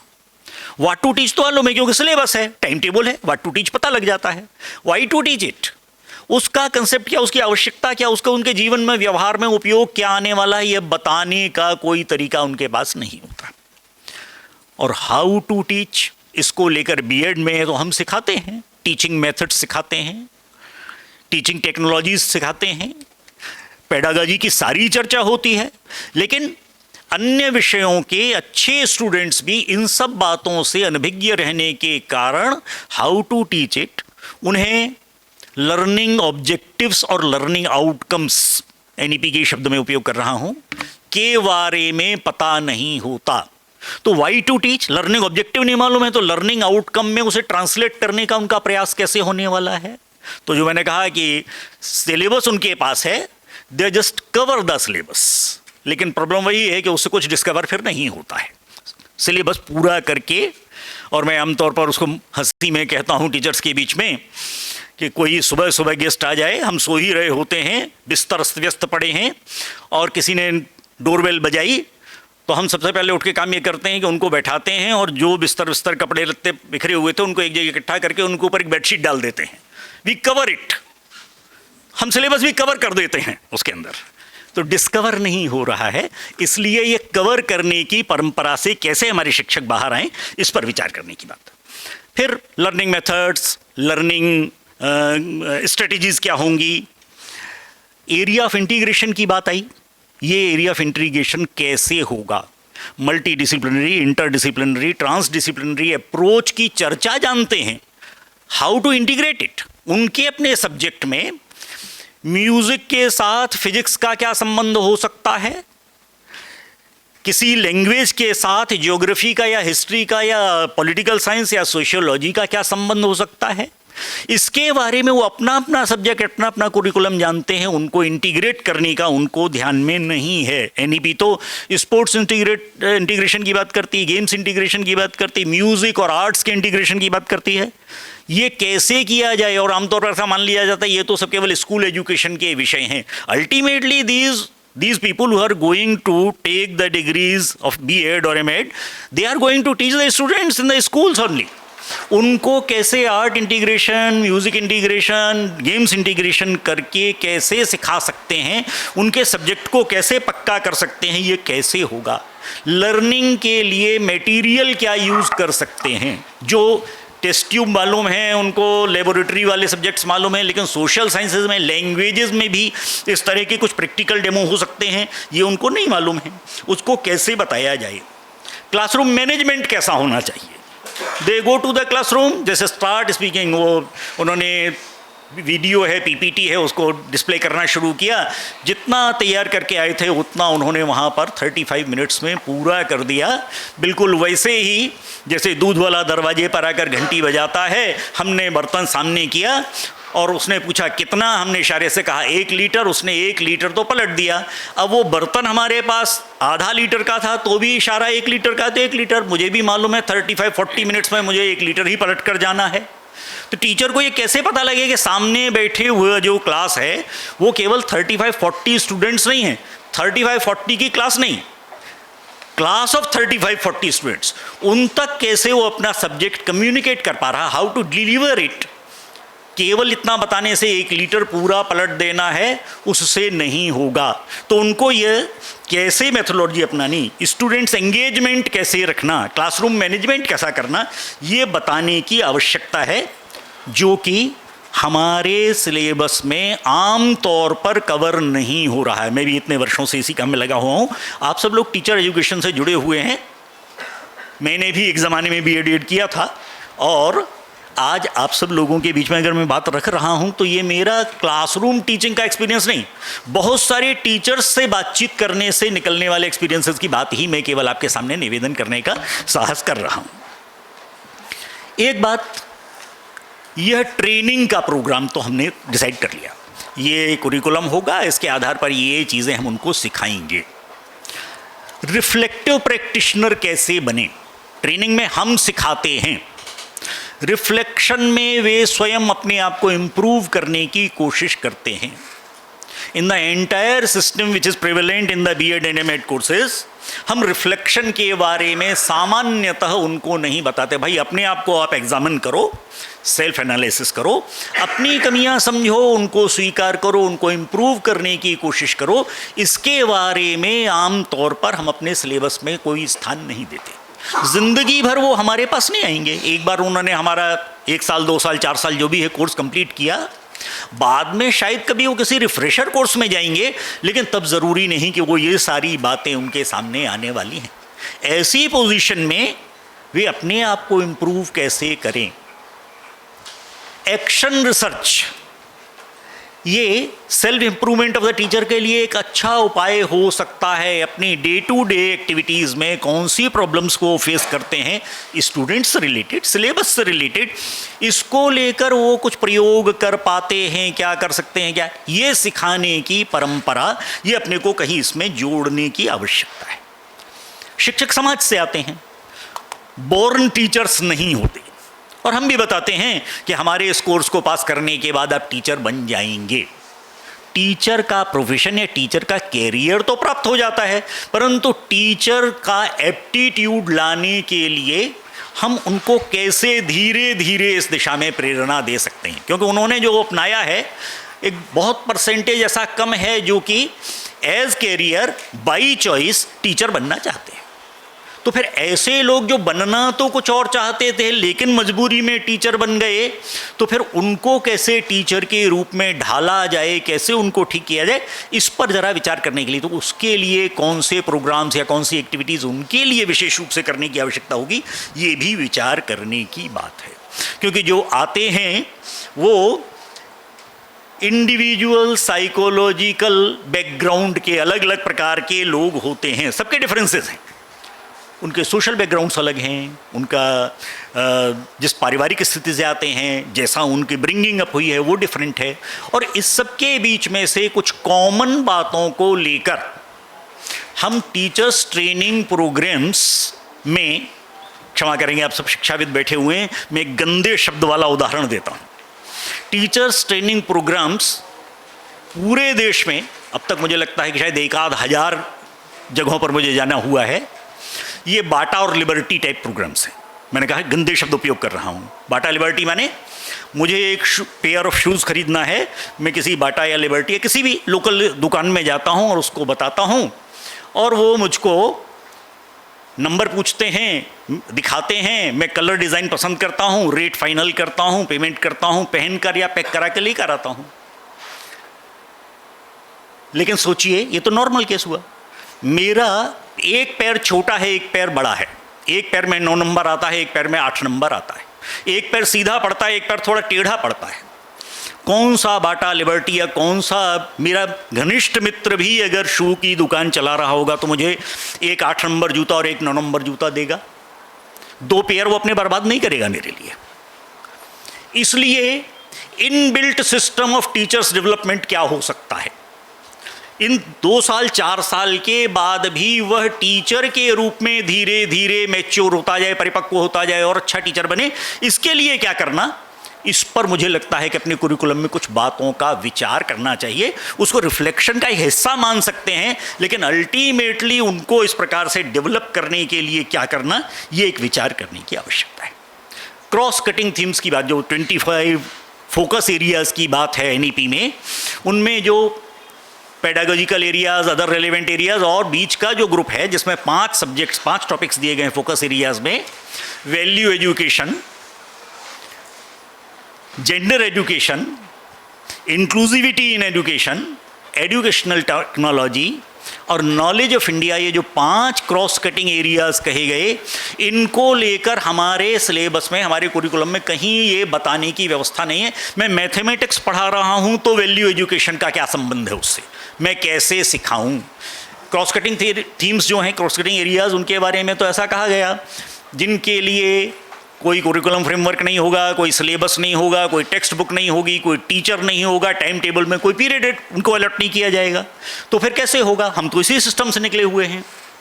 तो इसके लिए कौन से सब्जेक्ट के साथ क्या चीज़ जोड़ना, 4th, 5th, 6th किसी क्लास में बच्चों को हम परसेंटेज कैलकुलेट करना सिखाते हैं, उनको प्रॉफिट एंड लॉस सिखाते हैं, उनको सिंपल और कंपाउंड इंटरेस्ट सिखाते हैं, अल्टीमेटली सिखाते हैं। फिर उसमें हमारे जो क्वेश्चन होती है उसमें एक सवाल होता है, एक दूध वाला एक डेयरी से 25 लीटर दूध 40 रुपए लीटर की दर से खरीद कर उसमें 5 लीटर पानी मिलाकर उसे इतने रुपए पर लीटर की दर से बेच देता है, तो बताइए कितने % प्रॉफिट या लॉस हुआ? परसेंटेज कैलकुलेट करना सिखाइए लेकिन दूध में पानी मिलाना भी सिखाना, तो वैल्यूज़ क्या वहाँ नहीं जोड़ी जा सकती मैथमेटिक्स में? मैंने एग्जाम्पल में एक बात कही है, वैल्यू एजुकेशन, जेंडर एजुकेशन कैसे सिखाया जाए उनको, इसको कैसे यहाँ स्थान दिया जाए, ये विचार करने की बात है। ऑटोनॉमी, इसकी चर्चा आदरणीय पंकज जी ने भी की थी और बहन सरोज जी ने भी की है। हम एक सिस्टम में एजुकेशन के पैटर्न और टीचर को भी बांधने का प्रयास करते हैं। सिखाना है इसलिए एक सिस्टम के आधार पर चलना पड़ेगा, परंतु इस बात की अत्यंत सावधानी रखने की आवश्यकता है कि इससे टीचर की ऑटोनॉमी तो समाप्त नहीं हो रही। क्लास के अंदर वो जाकर क्या करेगा? If we are feeding him everything, वो ये करो ये करो ये करो और इसके अलावा कुछ अगर स्टूडेंट ने पूछ लिया तो उसको चुप करके बैठा दो, तो फिर वो टीचर सक्सेसफुल नहीं हो सकता। ये जो टीचिंग और लर्निंग के 2 कंसेप्ट्स अलग अलग है और इनके बीच का जो अंतर है वो हमारे टीचर को ठीक प्रकार समझ में आ रहे हैं क्या? वो क्वेश्चन पूछने वाला है या बच्चों को क्वेश्चन पूछने का अवसर देने वाला टीचर है? कलाम साहब स्कूलों में जब जाते थे प्रेसिडेंशियल ईयर्स के बाद, तो वो टीचर से एक ही प्रश्न पूछते थे, whether your school is a teaching school और ए लर्निंग स्कूल। हमारे टीचर जो हमारे यहाँ से डिग्री लेकर जा रहे हैं वो लर्निंग स्कूल बनाने जा रहे हैं या टीचिंग स्कूल्स चलाने जा रहे हैं? ये कंसेप्ट क्या उनके ध्यान में आता है? यह उनको स्वयं की भी ऑटोनॉमी चाहिए और उनको इस प्रकार की ऑटोनॉमी अपने विद्यार्थियों को देने का भी एक यह आधार होना चाहिए। और यह तभी होगा जब उनको ये समझ में आएगा कि उनका काम यह केवल सिलेबस कवर करना और एग्जामिनेशन कंडक्ट कराने के लिए सिलेबस को पूरा करना इतना नहीं है। इसलिए यहाँ पर जो हम सब बैठे हुए टीचर एजुकेशन के फील्ड के लोग हैं, मुझे लगता है कि हमारे लिए विचार करने के एरियाज थोड़े से अलग हैं। वर्तमान परिस्थितियों में विशेषकर हमें कुछ और बातें सोचने की आवश्यकता है। आखिरी बात जिसकी चर्चा किए बिना मुझे लगता है कि इस बात को पूरा नहीं करना चाहिए, भारतीय ज्ञान परंपरा को लेकर बातें बहुत हो रही हैं, बहुत सारी जगह IKS डिवीजन्स बन गए हैं और काम भी शुरू हुआ है। लेकिन यह भारतीय ज्ञान परंपरा, इसमें जो 2 प्रमुख बातें हैं वो हमारे भविष्य के टीचर्स को ध्यान में आती हैं क्या? एक तो विभिन्न विषयों के भारतीय कंसेप्ट्स क्या हैं, दुनिया भर में चलने वाले कंसेप्ट्स को आज भी हम पढ़ा रहे हैं। Nation state theory political science में आज भी पढ़ाई जा रही है, भारत का कंसेप्ट नहीं। इतने ट्रिलियन की इकोनॉमी हो रही है GDP के आधार पर, लेकिन वो GDP भारत का कंसेप्ट नहीं है। हमने कहा कि हम दुनिया में 5वें से 4थे से अब 3रे हो रहे हैं, ये भारत का कंसेप्ट नहीं है। हम marriage is a social contract sociology में पढ़ाते हैं, ये भारत का कंसेप्ट नहीं है। योग से योगा हो गया, यूरोप अमेरिका से वापस आ गया, हम प्रसन्न हो गए और उसके साथ साथ हमने उसको तुरंत योगा BA MS के सिलेबस में, नर्सिंग के सिलेबस में, BPEd DPEd MPEd के सिलेबस में योगा के कॉम्पिटिशन्स, योगा के ओलंपियाड, तो योगः कर्मसु कौशलम, योगश्च चित्तवृत्ति निरोध, ये कहाँ रह गया? फिर तो ओलंपियाड होने लगा, कंपटीशन का विषय बना लिया हमने। तो हमको कौन से कंसेप्ट के साथ चलना, ये एक बात। और दूसरा, What has been the contribution of our people माने हमारे पूर्वजों ने, हमारे मैथमेटिशियंस ने, हमारे साइंटिस्ट ने, हमारे ऋषियों ने, मनीषियों ने, साहित्यकारों ने दुनिया के ज्ञान में क्या वृद्धि की। जब जीरो दिया मेरे भारत ने तब दुनिया की गिनती आई। ये केवल गाना नहीं, हमारे पास है ना, हमारे यह जो आगे चलकर शिक्षक बनने वाले हमारे आने वाले विद्यार्थी हैं, उनको अपने अपने विषय के बारे में कम से कम ऐसी कुछ बेसिक बातों की जानकारी यदि हमने उनको देना नहीं शुरू किया, तो वो जो अब तक पढ़ते आए हैं उनका दोष नहीं, वो जिस सिस्टम से पढ़कर निकले हैं वही सिस्टम उन्हें मालूम है, उसी सिस्टम को लेकर वो अगली पीढ़ी को देने वाले हैं। तो IKS डिवीज़न या IKS पर केवल कुछ लेक्चर्स हो जाने से यह नहीं होगा, जब तक कि इन जो भविष्य के टीचर्स हैं इनके बीच में हम उनके विषय में भारत की ज्ञान परंपरा को सुदृढ़ करने वाली जानकारियां नहीं दें।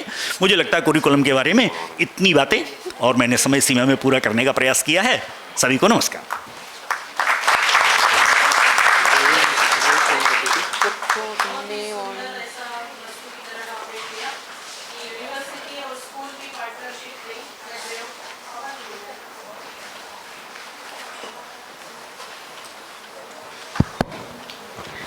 केवल विश्वविद्यालय और पाठशाला में ही हमारा समन्वय नहीं, तो हमें उससे बाहर निकलकर हमारे को सोसाइटी के साथ भी जुड़ना आवश्यक है।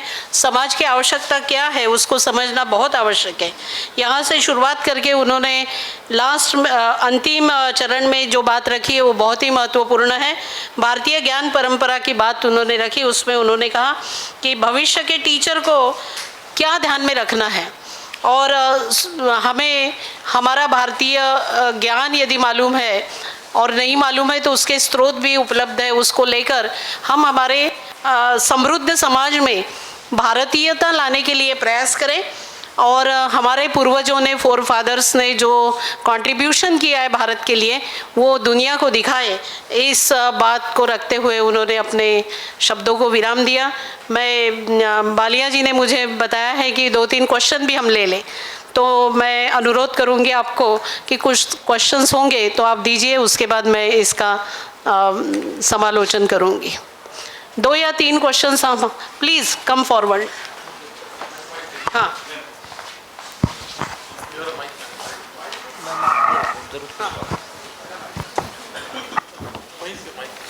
वही से बोलिए।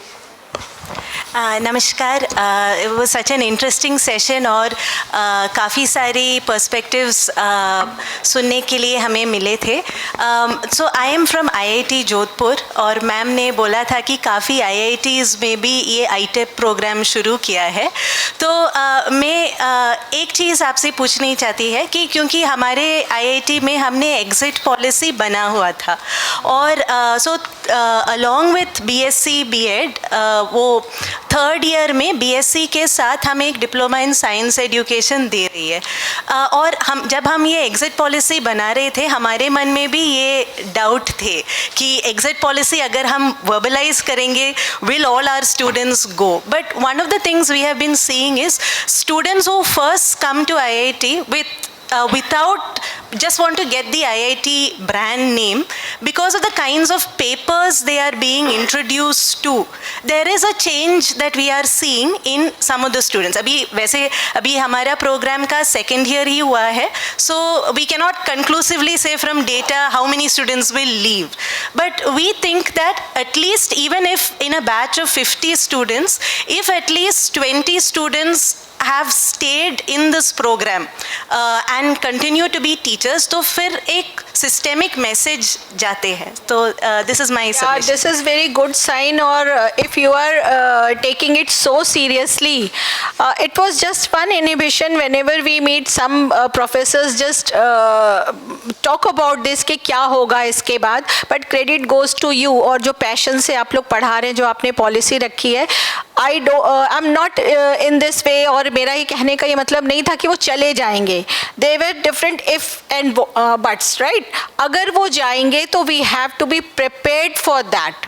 और अगर आप ये मान के चलती हैं कि इतने सारे में से 20 भी अगर अच्छे टीचर निकले तो this is the motive of this particular course. तो मुझे लगता है एक बहुत अच्छा साइन है, और आप लोग इतने अच्छे से पढ़ा रहे हैं तो निश्चित रूप से रहेगा ही. और यही मुझे लगता है एनसीटी का भी यही मिशन है कि आईआईटी में खोलने का यही रहा होगा कि हमें आईआईटी में जो एक क्वालिटी एजुकेशन की बात चलती है, बाकी तो नॉन क्वालिटी को बंद करने का प्रोसेस है या जो भी रहे वो रहेगा, लेकिन आईआईटी ये मान के चला जाता है अच्छे रहेंगे तो 50% भी अगर आईटेप करते हैं तो that will be good sign for society.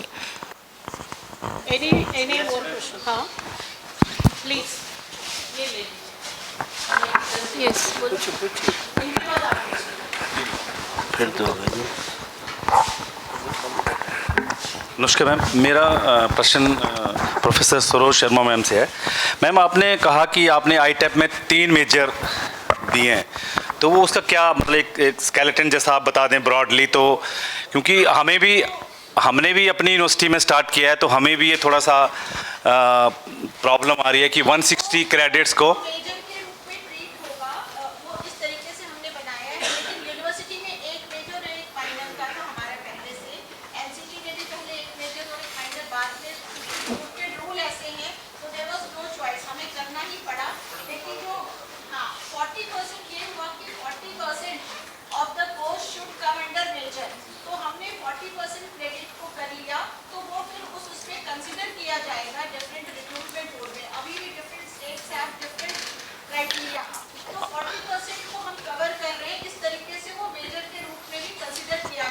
जी जी आपको उसको लगाइए.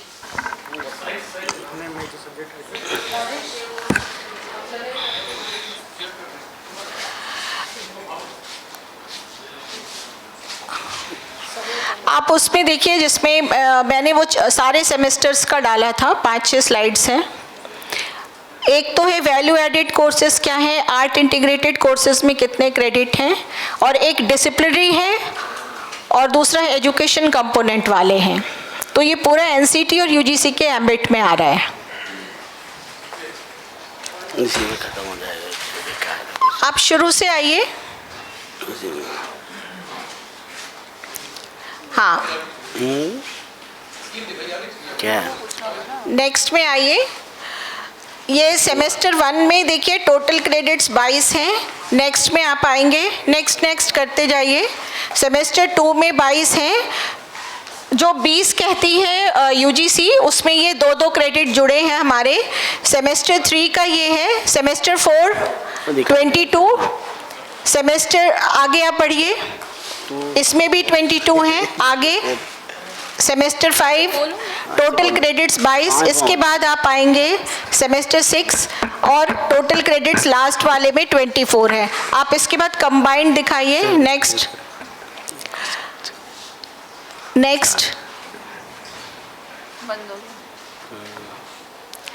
There must be one another. इस पर सिर्फ 2 स्लाइड है जो 4 साल का हमने कंप्लाई किया है.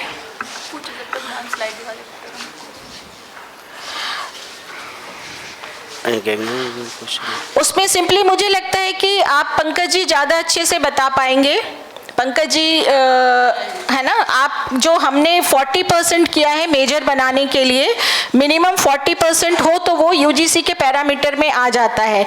इस तरीके से हमारे 3 सब्जेक्ट हो जा रहे हैं इंटरडिसिप्लिनरी में, और वो यूजीसी को, यूनिवर्सिटी को और एनसीटी को करता है. तो कहीं भी पूरे भारत में नौकरी लेने में स्टूडेंट को समस्या नहीं होगी, किसी भी स्टेट में, केंद्रीय विद्यालय में, नवोदय विद्यालय में. जी मैम, एक क्वेरी है बस ये कि बहुत अच्छा मुझे लगा सेशन में एप्टीट्यूड मेरे 2 बहुत ही क्वेरी हैं. एक तो है एप्टीट्यूड को लेकर के, सर ने बहुत अच्छे से एप्टीट्यूड पर हाईलाइट किया, और टीचिंग एप्टीट्यूड की बहुत ज़्यादा बात हुई जी, और मैं बहुत ही इस बात से इम्प्रेस्ड भी हूँ. लेकिन मैकेनिकल एप्टीट्यूड, पायलटिंग एप्टीट्यूड, हम वहाँ पर कोई कंप्रोमाइज़ नहीं करते. लेकिन एक तरफ we are taking the test for becoming the teacher like the teaching aptitude, and another side we are opening the window for the sport admission. So this is the theory and practical, I mean to say, यहाँ पर एक gap. और दूसरा अगर यदि उनका marks कम भी है तो उनके लिए कोई ऐसा वेन्यू या guidance from the teacher side जिससे उनको दूसरा कैरियर प्रोग्रेशन या कैरियर गाइडेंस मिले, ये। और दूसरा इसी के साथ इसी नेचर में university without wall with the use of the ICT, role of ICT. लेकिन I have conducted the survey, the students are in this mood, they want to learn, as sir has already highlighted, Avnish sir, means bata and liberty wala, it means one size fit for all। Ma'am ये हो गया one size fit for all। हाँ ma'am, तो question form में ये है कि इसके लिए क्या कोई प्रैक्टिस या मैकेनिज्म जिससे कि हम उनको हाँ, पर्सनलाइज पाथ दे। हाँ, मैं आपको बताऊं, जो अब इसके पहले पंकज जी बता रहे थे ना, एक्सेस, इक्विटी, क्वालिटी, तो एक्सेस इतना तेजी से हो रहा है, इक्विटी में इंक्लूजन पे बात हो रही है, इवन स्पेशल एजुकेशन के भी कोर्सेज और उनको एनसीटी गाइड कर रही है। क्वालिटी में मैंने आपको बताया कि क्वालिटी तभी हम यहाँ बैठे हुए हैं, लीडरशिप क्वालिटी हो और उसके हो।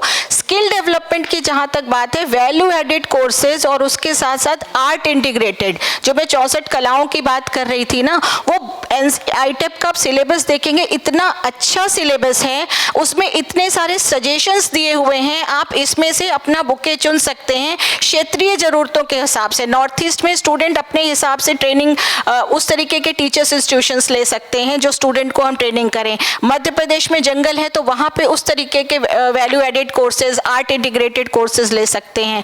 भाषाओं पे बहुत बात की गई है, तो पूरा का पूरा जब आप आईटेप का सिलेबस देखेंगे तो सजेस्टिव है, ये आप पे बांधा नहीं जा रहा है कि आप इसको ही करिए।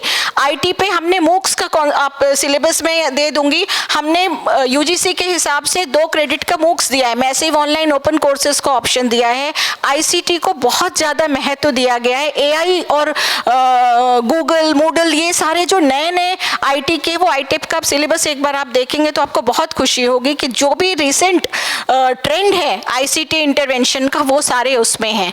तो टीचर जो है, देखिए, और दूसरा जो महत्वपूर्ण प्रश्न है, थोपना भी नहीं है हमें।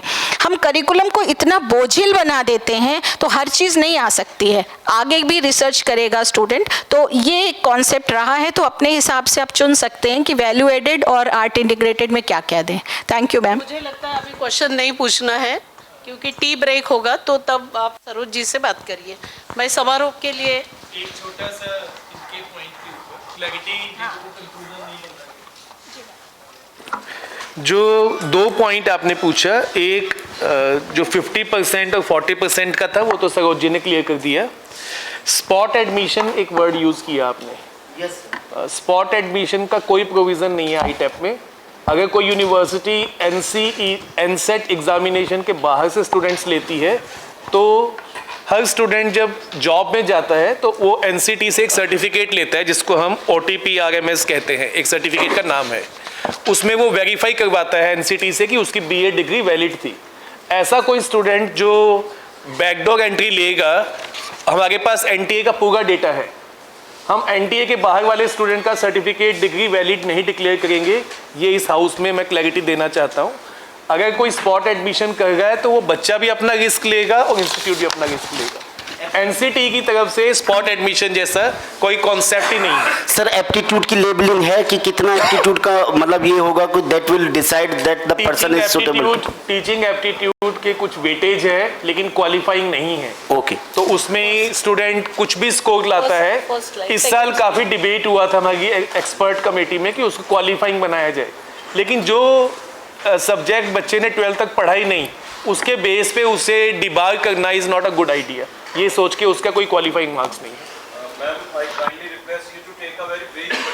नहीं, बाद में करते हैं हम लोग बात, क्योंकि सत्र समाप्त हो रहा है। मित्रों, मुझे लगता है कि आपने बहुत अच्छे से सोच कर कुछ क्वेश्चंस भी रखे। काफ़ी लोगों को उदास होना पड़ा क्योंकि क्वेश्चन के लिए समय नहीं था, पर मुझे एक बात का बड़ा आनंद आया कि दोनों हमारे जो विषय तज्ञ थे उन्होंने अपना विषय रखा और कहीं ना कहीं ब्रेनस्टॉर्मिंग हुआ। मैं कुछ बातें आपके सामने रखना चाहती हूँ। स्ट्रैटेजिक लीडरशिप को आप पहले समझिएगा, क्योंकि आईपी यूनिवर्सिटी या आईआईटी हैदराबाद, इन्होंने जो प्रयोग किए अपने ढंग से उसको अडॉप्ट करना और उसमें चेंजेस लाना, तो यहाँ से शुरुआत होती है हमारी स्ट्रैटेजिक लीडरशिप। और देखिए, थोड़ा सा और आगे, क्योंकि समय कम है, इसमें पीछे वाली, teacher as a change agent, हमें इसको ध्यान में रखना है। हम बहुत बार सोशल एस्पिरेशन की बात कहते हैं, और सोशल एस्पिरेशंस का मैं एनसीटी के अध्यक्ष महोदय की अनुमति लेकर बात रखना चाहती हूँ कि एक इंस्टीट्यूट 10 साल बंद है और ऑल ऑफ ए सडन वो अपील कमेटी के सामने आता है कि हमें इंस्टीट्यूट शुरू करना है क्योंकि हमें आईटेप चाहिए, और आईटेप क्यों चाहिए, तो हमें इंस्टीट्यूट शुरू करना है। तो ये कुछ जस्टिफाई नहीं होता ये रीजन, और इसके पीछे कोई लॉजिक भी नहीं। तो हम जब एस्पिरेशन की बात कहते हैं, लीडरशिप को सामने रखते हुए, स्पेशली स्ट्रैटेजिक लीडरशिप को सामने रखते हैं, तो हमें we should have that spirit in us. We have to act as an agent for social change. और सोशल चेंज केवल 227 आईटेप के इंस्टीट्यूट है और उसको बढ़ाना है करके नहीं, हमको शिक्षक का निर्माण करते वक्त, हमें चाणक्य का जो विचार था ना कि शिक्षक के गोद में निर्माण और प्रलय पनपता है, ये ध्यान में रखना है कि शिक्षक को हमारा समाज कब इज्जत देगा। और इसलिए एक इंडिविजुअल से लेकर सबको मैं अपील करूंगी कि हमने उसको डिटेरियोरेट किया है और उसको हमको फिर से उसका पुनरुत्थान करना है, रीएस्टैब्लिश करना है, तो हमें रिविजिट करना पड़ेगा। और रिविजिट करते वक्त हमें ध्यान में रखना पड़ेगा कि हमारी सोच कैसी चले, सोच को आगे बढ़ाना। एक पंचकोश की स्लाइड है, पीछे जाइए, दूसरे या तीसरे नंबर पे है वो स्लाइड, पीछे जाइए,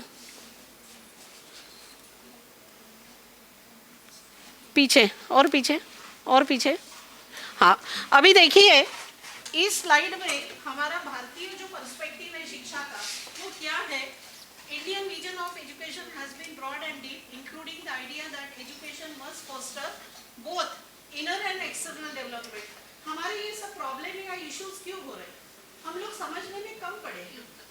हम बाह्य हमारा जो भी विकास हो रहा है उस पर ध्यान दे रहे हैं, इंटरनल अंतर्गत विकास पे हमने फोकस नहीं किया। तो हमारी जिम्मेदारी है कि हमारे आने वाले जनरेशन को हम ये सिखाएं। Learning about the external world should be in consonance with learning about one's inner reality and self. National curriculum framework 2022 it was specially framed for foundational stage. तो फाउंडेशनल स्टेज का जो भी काम कर रहे हैं अध्यापक, शिक्षक, उन्हें ध्यान में लेना है कि बहुत बार मैं एक मजाक से उदाहरण देती हूँ कि 2 सर्कल हमने निकाली, एक पे लिखा इंडिया और दूसरे पर लिखा भारत। हम कैसे करते हैं, 2 एरो बताती हूँ मैं उसमें। तो हम इंडिया से निकल के भारत में आ जाते हैं जब काम की चीज़ रहती है, फिर बीच में ही हम भारत से इंडिया के सर्कल में चले जाते। तो ये हमारे दिमाग में एक द्वंद्व है, ये हम लोग स्ट्रगल कर रहे हैं, यानी एक नहीं सभी कर रहे हैं। तो ये गलत फहमी हमारी जब बाहर होगी, तब जैसे आदरणीय अवलेश जी ने जो बात रखी कि भारतीय ज्ञान परंपरा का इंटीग्रेशन हम करिकुलम में कर रहे हैं, हम उदाहरण देंगे, सरोज जी ने एक लेसन बनाया है, वो पढ़ोगे तो आपको ध्यान रहेगा। और इसीलिए इसको पंचकोश को रखा था। पर हम शिक्षक समझ रहे थे इस बात को, हमारे बाह्य आकांक्षाएं जो है वो अंतर्गत आकांक्षाएं से मिलती जुलती है क्या। और ये यदि हम लोग देखेंगे तो हमें ध्यान में आएगा कि यहाँ से हमारी स्ट्रैटेजिक लीडरशिप शुरू होती है। आगे की स्लाइड नंबर 6 पे चलिए। बहुत ही संक्षिप्त में मैं बात को रखती हूँ 6 नंबर की, इसके पीछे की 6 नंबर स्लाइड है। हाँ, देखिए समराइज करना चाहूँगी तो current gaps in teacher education क्या दिखती है। It's my personal observation. एक और theoretical curriculum excess, I am not talking about ITEP only, but in general excess focus on philosophy and psychology with limited classroom, weak integration of practice as the teaching practice is short, ritualistic with outdated pedagogy, lecture based teacher training with minimal focus on leadership. अब leadership की जो व्याख्या है ना, वो हमें अच्छे से कंसीव करना पड़ेगा। लीडरशिप यानी केवल एडमिनिस्ट्रेटर जैसा करता है उसको हम बहुत बार समझ चुके हैं कि यही लीडर है, तो ये नहीं होगा। और teachers are seen as implementers not decision makers. बहुत बार होता है, हमेशा ही होता है कि टीचर को डिसीजन मेकिंग रोल मिलता नहीं और इसलिए भी वो पीछे रहता है। Limited use of technology as ICT is taught as a subject not as a pedagogy. assessment focus on examination, not on reflective practice. Reflective practitioners है हम लोग, तो क्यों है इसको हमको समझना पड़ेगा. And these are the blind spots. Next. ये बहुत बार इसका उल्लेख किया है. Next slide.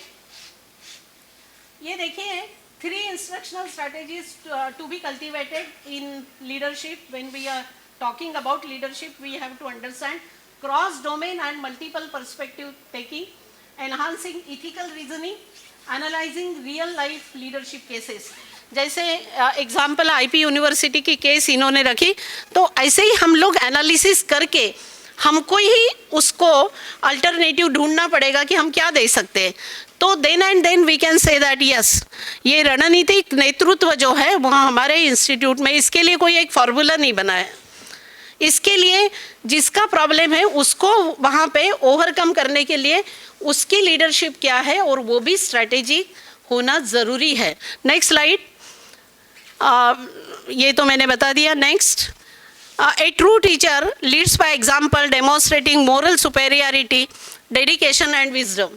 अभी ये सबका एक ब्रैकेट में डालेंगे तो विजडम. पॉलिसी भी ये कहती है कि नॉलेज से विजडम के तरफ हमें जाना है, तो we have to apply our wisdom and we have to take this strategic leadership for improving not only our class but our institution. Thank you very much.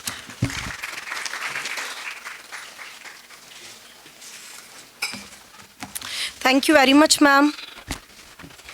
Yeah. On behalf of NSIL 2026, I would like to express our sincere gratitude to our esteemed session chair, Professor Shashigala Vanjari ma'am, for guiding the session with such insightful information and especially for Indian perspective of education, ma'am. Thank you. I extend my heartful appreciation to our distinguished speaker, Professor Saroj Sharma ma'am and Professor Avnish Bhatnagar sir, for their valuable perspective and thought-provoking presentation. Thank you all. I would like to say thanks to participants, organizers, chief coordinators, session coordinators and volunteers. Thank you all. Before concluding this, I would like to say 2 important announcements.